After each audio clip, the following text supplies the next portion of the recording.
This morning,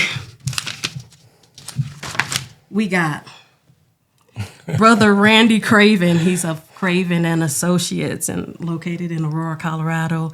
Randy's a licensed professional counselor. He's a psychotherapist, and he's also a certified addiction specialist. That's just on paper. I know Randy to also be a great mentor. He's a teacher. He's a student. He's a husband, a father. He wears so many hats. He's a king. He's just full of knowledge and wisdom. And so, what a fitting person to have on the podcast to share his wisdom and knowledge about healing and happiness. It's kind of where I wanted to go with this today. Nice. Is the correlation between happiness and healing. But we're going to flow as it flows. Yeah, that's what we're going to do. Yes, that's what we're going to do. I wanted to share just a little bit more. Randy has been doing this for over 20 years, and I would probably say even more than that, because on paper, once you graduate, you got to get your license, but probably even as a child, you were probably helping people walk through and balance and harmony and all of those good things. Right. Just as you got the paper, you're able to go further and more in depth and then helping organizations and individuals, both personally and professionally. Right. So yes. Thank you for what you do. Thank you for those kind words. we need folks like you. Thank you. To try to help. I know I need folks like you. I still use my therapist as a grown woman, and we'll always ride with it because it just kind of helps. Yeah. Thank. Too many of us don't go to therapy. Look, that's it, and that's why you see a lot of us out there acting a fool because we need to heal from some past hurts and traumas and offenses. True. And things like that, and then we try to go out in this world and act like we right, and we be from that lens, we be jacking stuff up. Talk about it. And before I pass it on to Randy to really start diving in, I wanted to share something that I seen a post that came through my reel on Instagram, and it was from Pastor Jerry Flowers. And I wrote this down because I want to make sure that I say it correctly and not disrespect the man of God and his words. But he said, one of the most proficient ways to experience healing on the inside of us is by engaging in self-evaluation. I had to pin that. That's good because a lot of times I think people turn to other folks or even things to make us happy, not understanding like that thing comes from the inside of you. And yes, people and things can add to your happiness and can make you feel some kind of way, feelings, but the real of happiness, the root, the foundation of it is an inside thing. And so yes, Randy, I believe, has the ability to speak on that a little more. Yeah, so thank you for creating this opportunity to talk about healing. Yes. And so when we look at, well, how do you know if you've healed? Because a lot of people are engaged in the process, to resolve trauma or some kind of internal conflicts. And they don't necessarily know how There it is. to determine whether or not you've healed from that or not. That's right. And so it's important that you bring up the topic of, connecting healing with happiness. Because happiness is the goal of life. Yes. I remember a law, of an ancient Kemetic law that says you and I are made in the likeness of a peace that no things can disturb. We reclaim this peace in order to restore the meaning of life, which is the enjoyment of life. Yes. And so how can you enjoy life and you're unhappy? That's right.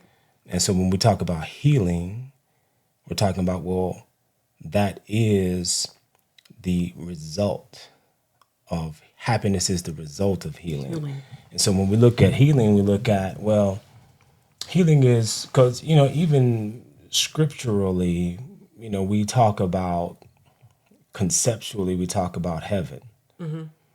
And even in the Lord's Prayer, they talk about, well, on earth as it is in heaven. Well, heaven, if it can be experienced on earth, what is that? Right. And so if it's not happiness, then what is it? Right. And so when we look at happiness, what constitutes that? That's And so we have to look at then, well, happiness is, the natural state of energy, which is peace. When things are not going your way and you can restore peace, that's power over things, people, and circumstances. That in spite of the challenges, if you can restore peace, you have power over circumstances. And so when things are not going well, you can restore peace. And then when things are going well, you can have joy. You can enjoy it. And so happiness is a combination of either experiencing peace or joy. Or joy and peace.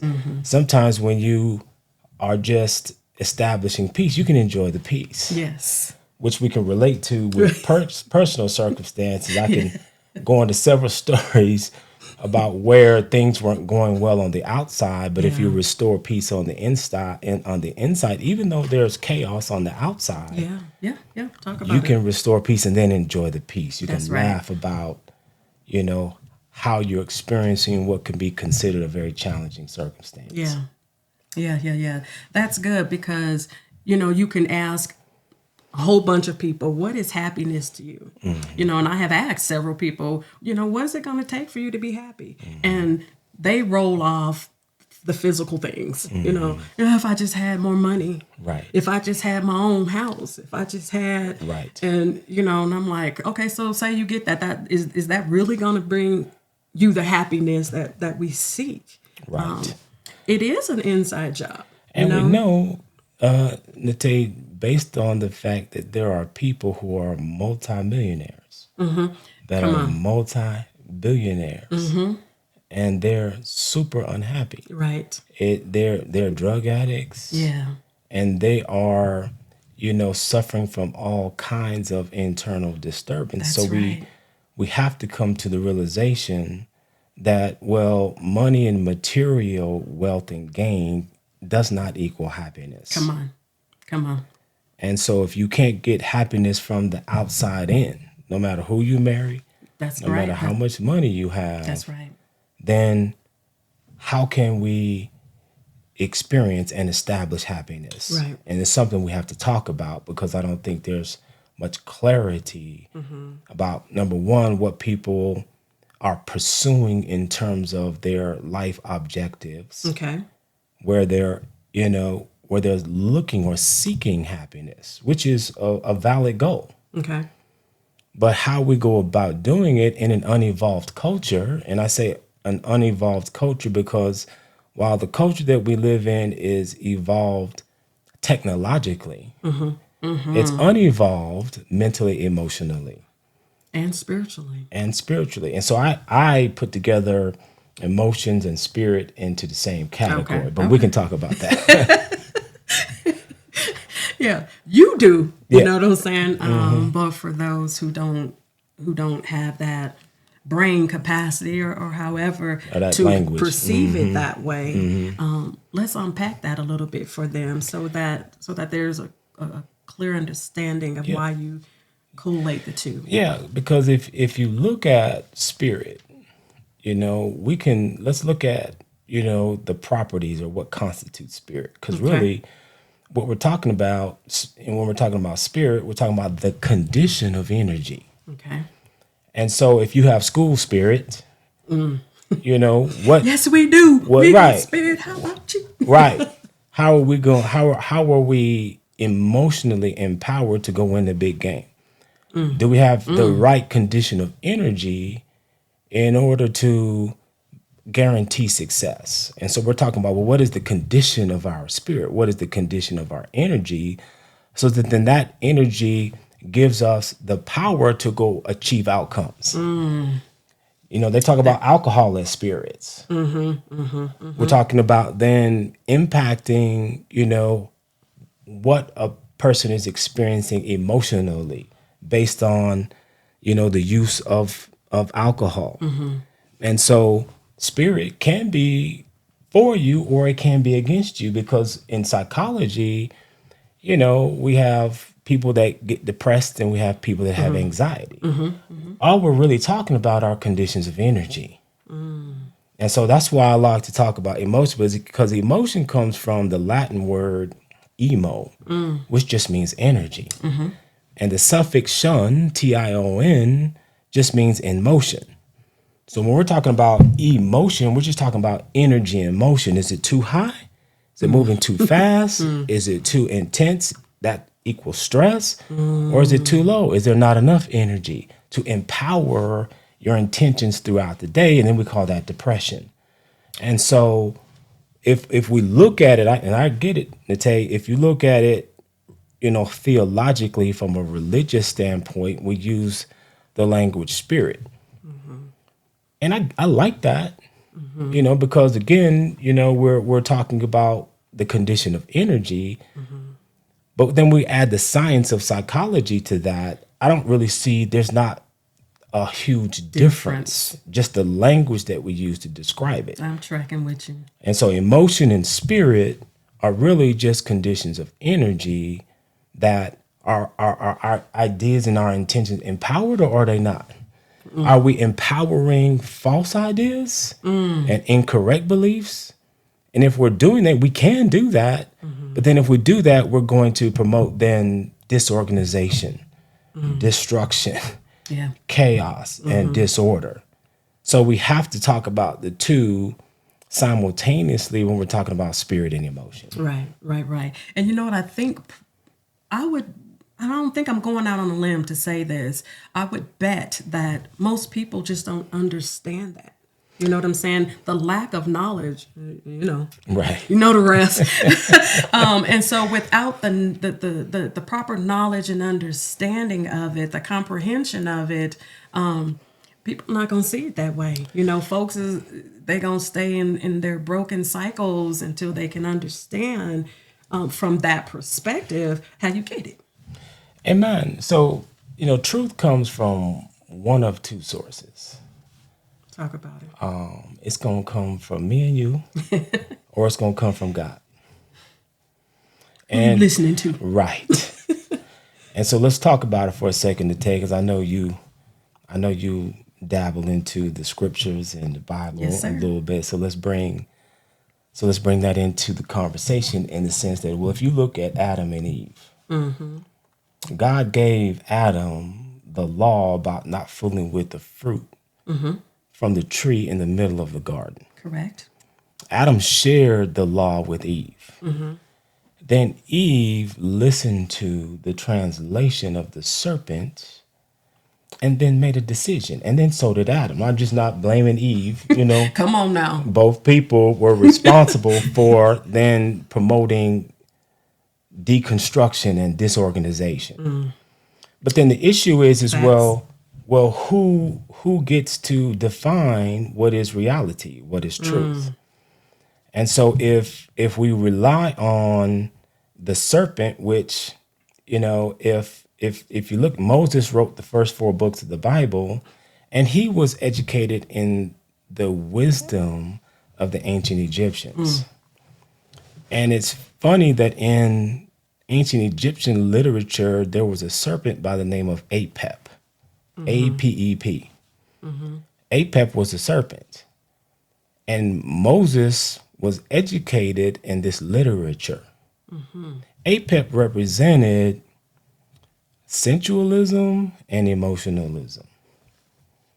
And so if Eve and Adam are accepting the translation of God's law from sensualism and an emotional perspective, then it's no wonder why they made the wrong choice, because then they accepted what truth was based on how they felt about it. Come on. Now, I'm going to tell you right now, I felt good about buying a car that I bought. Right. And that was a nightmare for about 6 years. Audi Quattro 4000S. And I fell in love with this car. I desired to have this car, even though this car was a limit. So I couldn't reason with truth and facts. Yeah. All I was, responding to was how I felt about the vehicle. And your feelings. And your feelings have nothing to do with right and wrong, true or false. Feelings are it's just energy again. It empowers ideas. It has no moral or ethical compass for how you should think about reality. And so when Adam and Eve are then being influenced by the emotional part of being, it's no wonder why they made the wrong choice.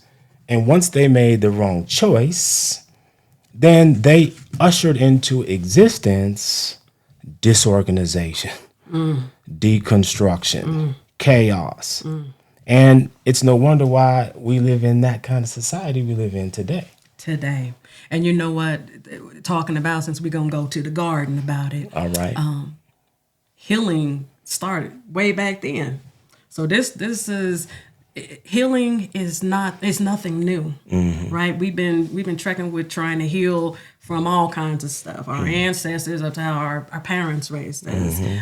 Terrible relationships that we chose on feelings, right? Yes. Ooh, he made me feel good. Oh, she made me feel good. And so we end up in these hurtful situations, and sometimes how we get hurt, and it's like self-inflicted. True. Because we're moving in them feelings. True. and not really, as you said. So if we're doing it that way, it's all messed up. Yes, because if you've experienced trauma, and we Yes. didn't call it trauma in the 60s. Yeah. Right. And I get it. I was born in the 60s. But we didn't get to have depression and anxiety in the 70s when I grew up. But it doesn't mean that we didn't have pain and suffering. That's right. We didn't have unhealthiness because we did. We just now have contemporary labels for what we call states of disorder. And so if a person has experienced trauma, and trauma, let's be clear about trauma. Trauma is an experience where the person who was in the situation didn't believe that they were going to survive the harshness, the brutality of the situation. And so they established an emotional fight or flight response to what they were experiencing. But the thing is, Nate, is if y'all are disrupting me with this technology. I apologize. Technology got in the way. My alarm was going off for some reason. But continue, brother. So if people have been traumatized, and we know our culture has been, replete with traumatic experiences throughout slavery and the slave trade. If we didn't heal from those experiences, if we never corrected the trauma, then we're carriers of disorder. And so if we never heal from that, then who do we go pick as mates? And then if we choose a mate and we still haven't healed from trauma, how does that brokenness, how does that disorder then infect the family that then we're raising? Come on. Yeah. And so unhealed trauma, Yes. when we talk about generational curses, Yes. scientifically, this is how it functions. Yes. Where people are broken and unhealed, they have internal disturbance, and then I cough on you. Yeah. And then I make you sick. and And I'm then you coughing on the kids. Yeah. And then the kids going out there coughing in the community. Yeah. And then it's no wonder why we have chaos and disorder. Yeah. Because people aren't taking seriously the idea of healing, resolving conflict. Come on. Man, that's deep. That's deep, because when you think about, we have children, right? And we see it, and nobody's perfect, but we see some big imperfections in our children, right? Based on some traumas that I may have handed down, traumas that their dad may have handed down, and now they acting out in certain ways, and then they have children, and then their children is acting like, I don't know why he acting like this, like he's a nut, like Right. somebody come get this. Right. How about heal, ma'am? Right. How about let's go on the journey of healing. And sometimes people do think that they are healing or going on a journey, but again, not understanding that whole process of it. Which goes back to your point initially when you made a quote from the pastor, that said that, well, self-observation is key. Because there's a lot of people walking around saying, well, I'm okay. Yeah. My parents beat the hell out of me. Right. I was, physically abused, but I turned out okay. Well, did you? Really? Yes. Yeah. And what Yeah. standard are we using then to evaluate what is okay? Man, so many layers to this. It's almost like, is it going to change? Is it going to fix? Is it going to be better? Is our community ever going to get, past these? Yeah. Oh, that's why we're doing this podcast. Amen. Let's talk about it. Because we have to. Yeah. We don't have another choice. Yeah. Somebody has to be an example of what God looks like Come on. in the midst of challenges and adversity. That's right. That's right. That's right. And it's one thing for us to talk about it. It's one thing for us to preach it. It's another thing for us to live it. That's right. And so if we go out there and we are the image and the likeness of God, while there is chaos and disorder in our families and in our communities, God gave us the power to choose right over wrong. That's right. We've been empowered. God endowed us with its image and its likeness. Yes. And so the issue is well, number one, like you said, awareness. If we are sick, if we are unhealthy, because we established that, well, the natural state of energy is peace. And in our family systems, if we're going to say we're okay, then the standard that we have to use in order to evaluate our okayness emotionally, let's talk about it, mind, body, spirit, emotionally has to be peace. And so when, my wife comes home and gets on my nerves, right? And that's going to happen. Right. And I'm going to get on her nerves. Correct. The question is how am I going to respond to that? Am I going to then promote division, destruction, and disorder? Or am I going to first internally start with restoring Randy's peace? Brother Randy has to be at peace first. Right. Right. So that then my response is that, so then I'm free to choose right over wrong in my response to the challenge. But if I don't restore peace, then emotionalism like frustration or anger or aggravation, those are going to limit the responses that then I have access to emotionally. And so if I want to be free from these limited responses and choose right over wrong, then I have to be good at restoring peace. And then you know what, when we don't, and then how you respond, you adding more things for her to heal from, right? Because now you done popped off and, said something that you meant at the time, but, you didn't mean to talk about, her daddy or nothing like that. Right. You was just mad and frustrated, so we say things and we hurt people. Right. But if you took a step back and allowed the restoration of yourself within, and you get that peace and all of that and that healing, then you can respond properly. And then you're stopping the cycle of hurting people who have to then keep recovering from, a vicious cycle. Yeah, I like to use the analogy that if you have a goldfish that's being raised in polluted water, that goldfish is going to get sick. It's just a matter of time before the pollution then penetrates the being of the goldfish, and it's going to then manifest the symptoms of sickness. When we look at our family systems, are we raising our children or our family systems living in an environment of toxicity, of dysfunction, of unhealthiness? And if they are, we have to acknowledge that. Let's not act like it doesn't exist. Right. The key is to accept reality for what it is. And once we see that something's broken, then we can fix it. Yes. But you can't fix that which is not broken. That's right. And so let's acknowledge that, well, we're not good at restoring peace. Right. So that we don't have the freedom to choose right over wrong. And so when I respond to my wife's challenges, right, am I going to promote more toxicity? Yeah. Or am I going to promote health? And so Brother Randy has to work on himself. We all do. Because challenges are inevitable in the team. Right. They're going to come. That's right. That's right. We're not That's going to right. prevent adversity from being here. That's God right. authorizes and ordains adversity for all of us. That's right. And there's a reason why God does it. Growth. Amen. We got to grow from some of these challenges.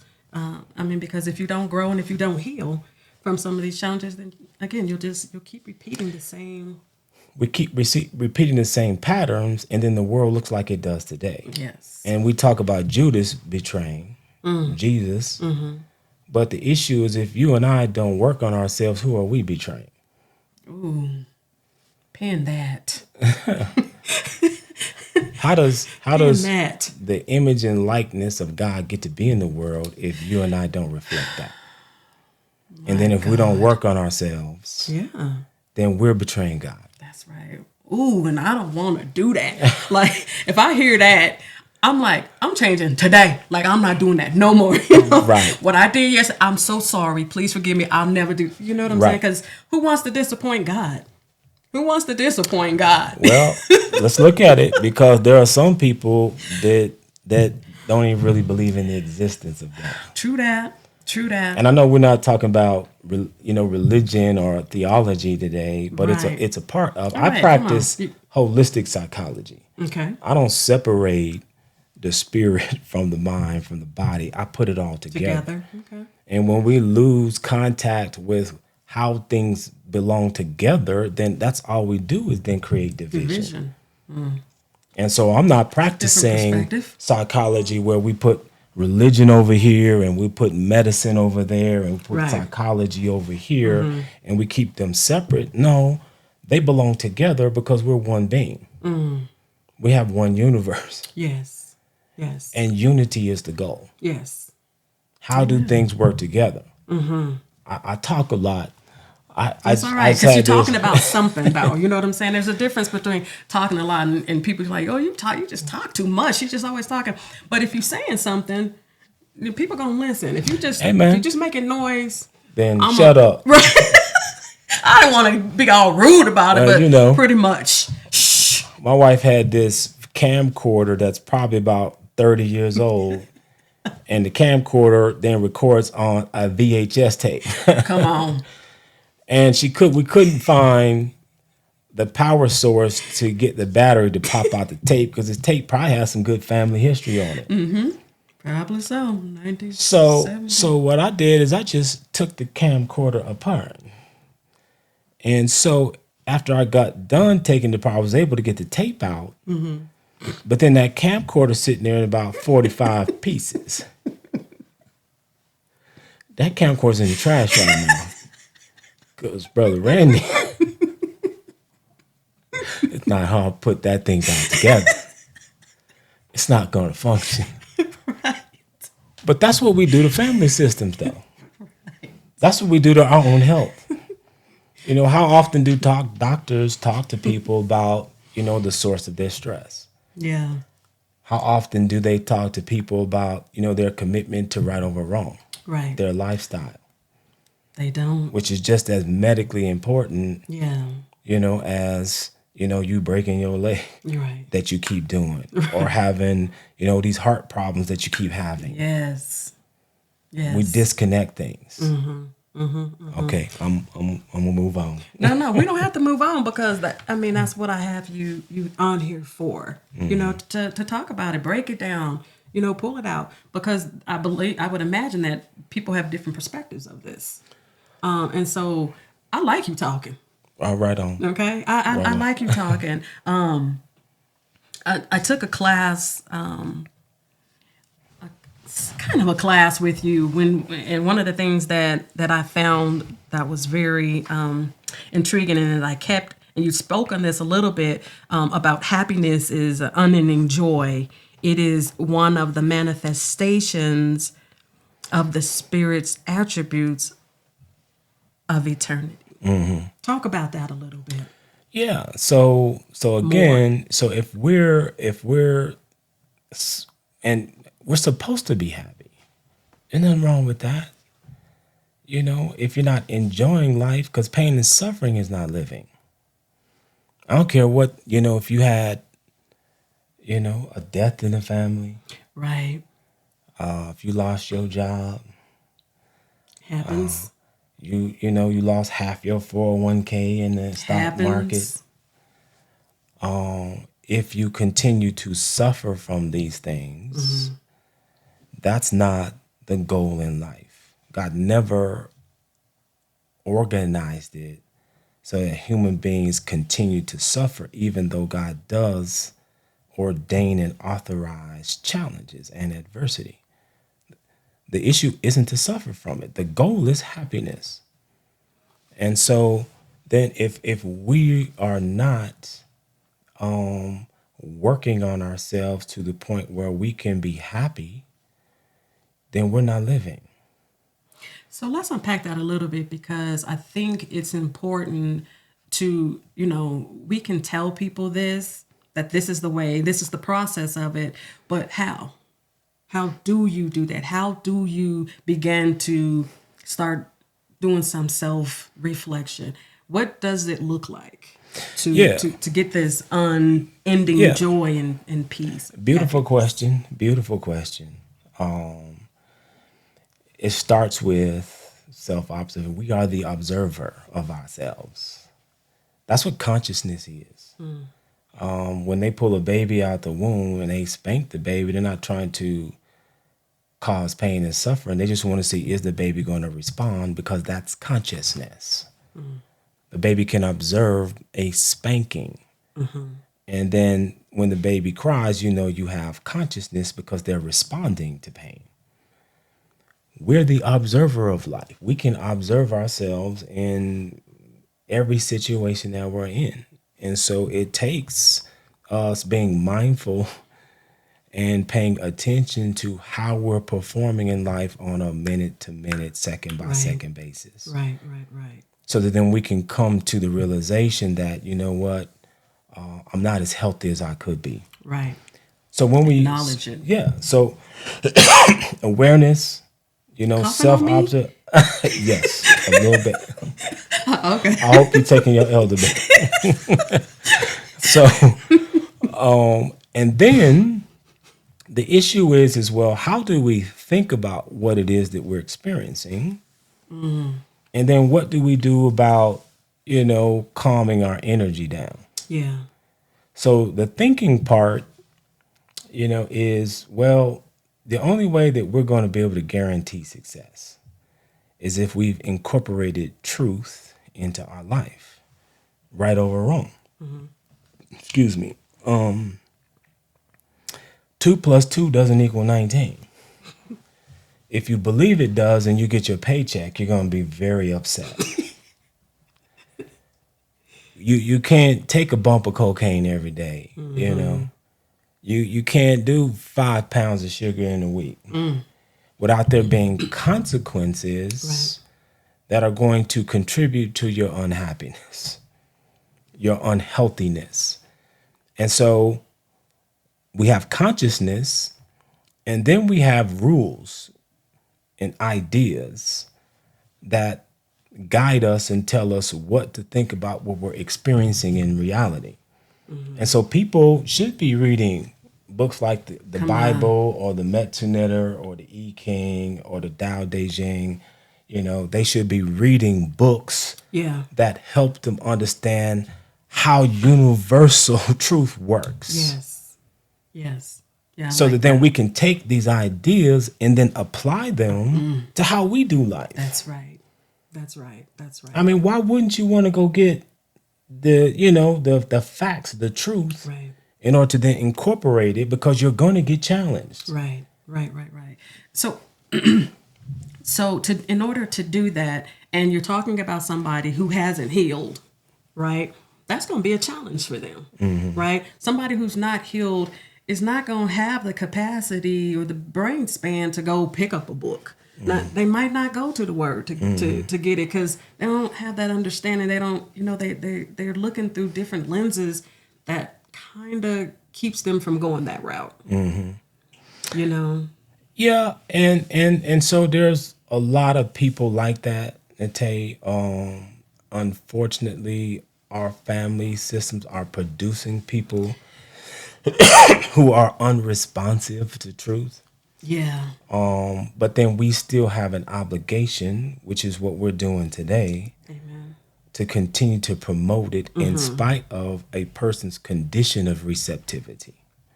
There's going to be some people that are unreceptive. That's right. There's going to be some people who I don't want it. Or I got it. I got this. Right. And then, are you? right. And then you look at their life and it's full of pain and suffering. Yeah. But we still have to, be encouraged about the fact that human beings still maintain the potential to change. And so we're going to push it out there anyway. I mean, we're responsible for sharing, That's right. the knowledge and the wisdom that we've been given. Right. Brother Randy just can't take, knowledge and wisdom and then just keep it all to himself. Right. I got to take this and then go share it. That's right. That's my responsibility, Right. whether a person is receptive or not. And then you and I, we got to get better at the presentation, how we present it to people, how we cultivate receptivity to truth. Yeah, that's good. That's good, because our children who are of a different generation don't receive how I received. Right. So when I'm trying to speak truth to one of my daughters or my son, and I'm telling them stuff, and their response is like, "Yeah, Mom, it doesn't happen like that no more. Like y'all dinosaurs and stuff." I'm like, truth is truth, but they receive it differently. So if I bring it to like pop, pop, pop, Right. I'm getting it, whatever. And she's like, "Oh, I got I'm that." not sure you should do that one, but go ahead. I think Don't knock me. I got some moves. Okay. I even got bars, baby. Okay. Look out, Okay. Hershey's. I got bars. Okay. All right. Don't do me. I All right. can do this. Okay. I take it back. Thank you, sir. Okay. No, the point is that the generations receive differently. The Yes, younger they do. generation Yes, they receive- do. So you got to meet them where they are. Yeah. And so part of cultivating receptivity to guidance, part of that is listening to the young people to understand, where are they? Yeah.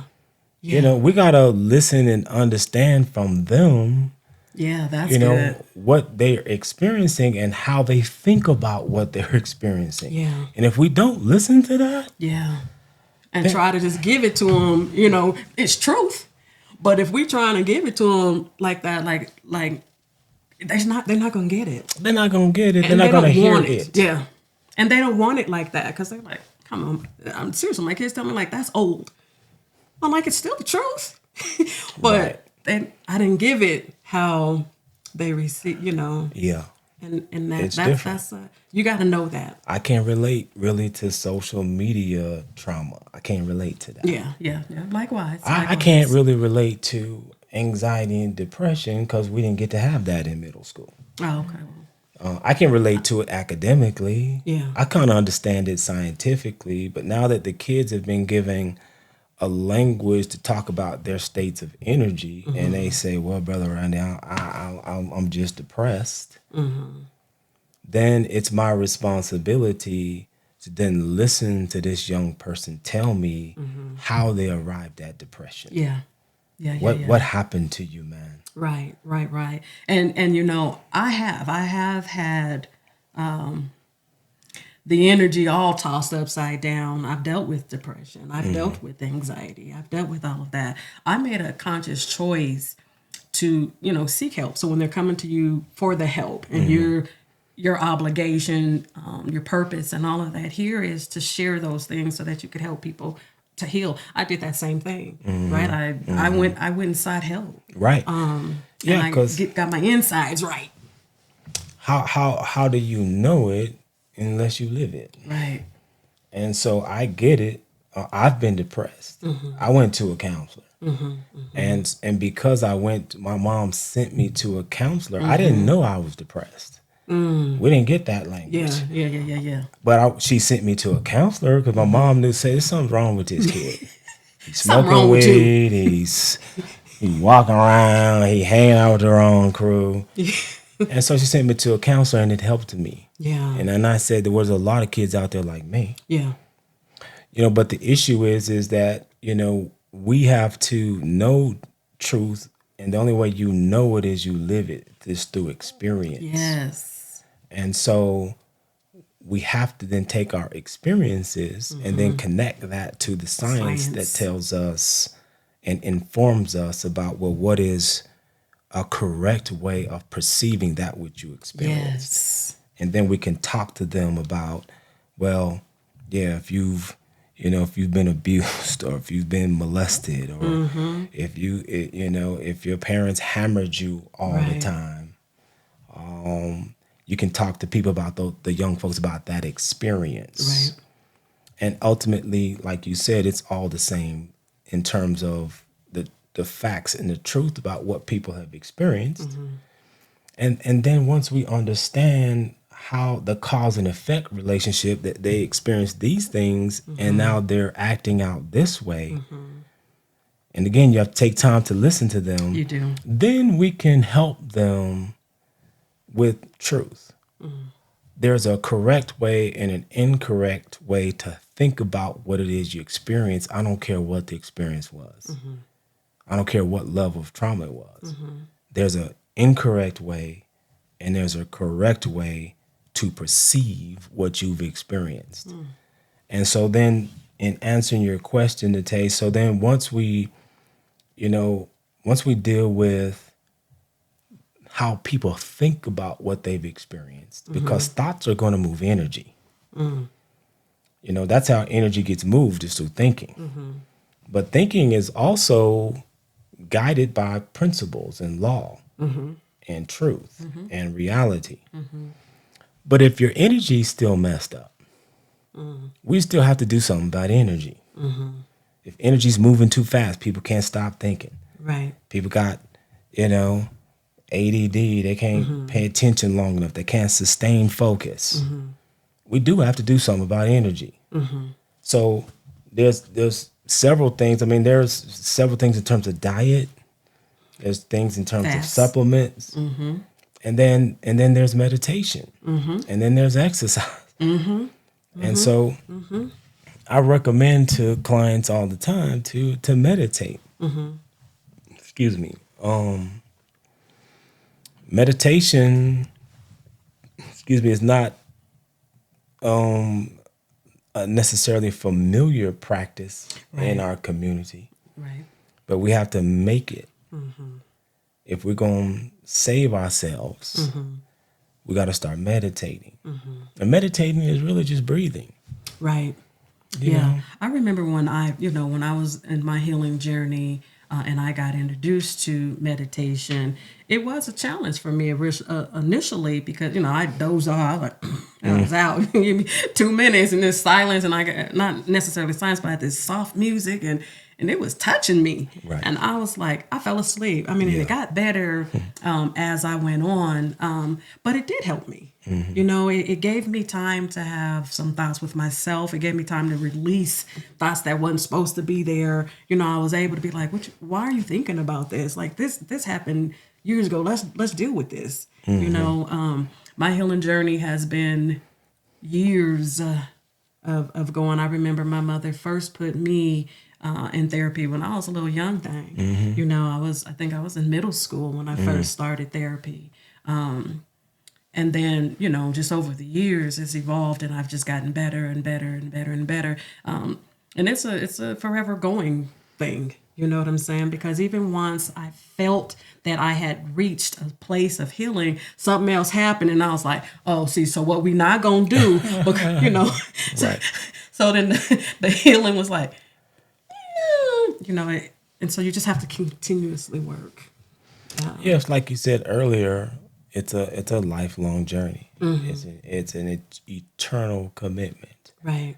And so meditation is going to help us if energy's too fast to slow it down, if it's too slow to raise it up. Because if everything that folks are looking for in terms of confidence, in terms of balance, it comes through the spirit because the spirit is the doer. All in you. Yeah. Energy carries out activity. Right.